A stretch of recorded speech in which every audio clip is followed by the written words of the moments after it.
Assalamualaikum warahmatullahi wabarakatuh.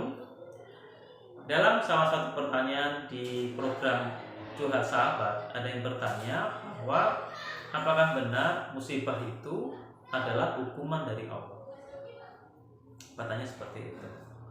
Nah, kalau menurut saya, musibah itu bukan hukuman dari Allah. Bukan. Musibah itu adalah kasih sayang Allah. Tanda kasih sayang Allah kepada hambanya, maka hambanya diberi musibah. Untuk apa? Untuk hambanya kembali kepada Allah, agar hambanya sadar yang dia lakukan selama ini salah, yang dia lakukan selama ini berdosa. Allah ingin menyadarkan hambanya itu dengan diberikan musibah. Tujuannya agar hambanya ini kembali kepadanya, agar Allah bisa menghapus dosa-dosa hambanya. Maka Allah berikan hambanya ini musibah. Kalau Allah ingin menghukum seseorang, maka Allah tidak akan memberikan musibah. Musibah itu adalah bentuk kasih sayang Allah. Serah kita mau menerimanya atau kita mau menolaknya, itu pilihan kita. Jadi kalau Allah tidak sayang pada hambanya, maka Allah tidak akan memberikan musibah. Allah biarkan hambanya ini terus terjerumus pada dosa. Allah biarkan hambanya itu terus bersenang-senang dengan dosanya, dengan perbuatan-perbuatan nisanya. Allah biarkan hambanya melakukan itu. Tiba-tiba Allah mewafatkan hambanya itu. Allah mematikan hambanya itu. Hambanya belum sempat bertobat, meninggal, dan dia membawa dosa di hadapan Allah. Itu bedanya gitu. Jadi ketika kita mendapatkan musibah, pahamilah itu adalah bentuk kasih sayang Allah, bukan hukuman Allah. Allah ingin hambanya itu kembali pada dirinya. Allah nggak peduli seberapa besar dosa-dosanya, segera bertobat ketika kita sedang mengalami musibah. Minta ampun, bertobat segera, karena itu adalah bentuk kasih sayang Allah. Saya bacakan dalam Quran surat Az-Zumar ayat 53, katakanlah, hei hamba-hambaku yang melampaui batas.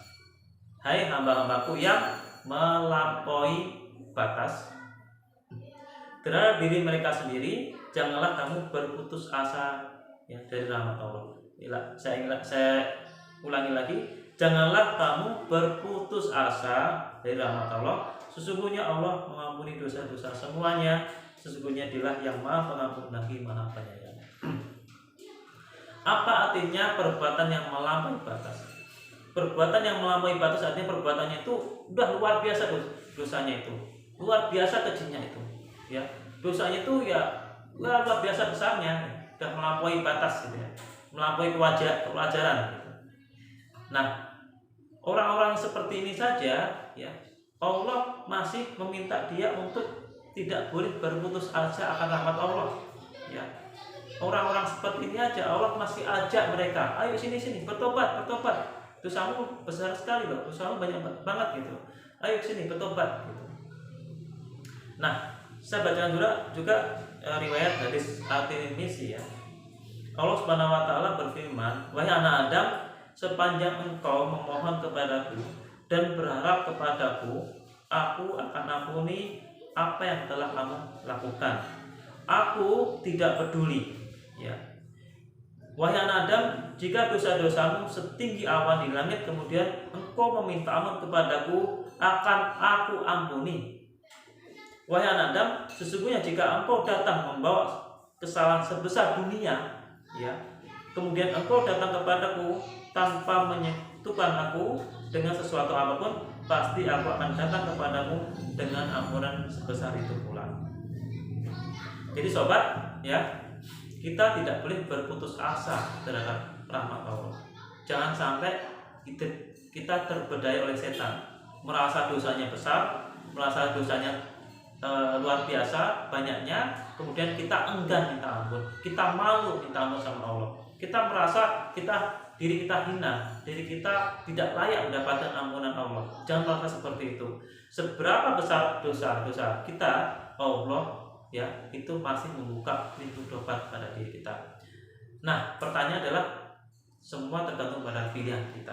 Kita mau bertobat kepada Allah atau kita tetap berada dalam dunia-dunia yang penuh dengan dosa dan nista, dan itu adalah pilihan.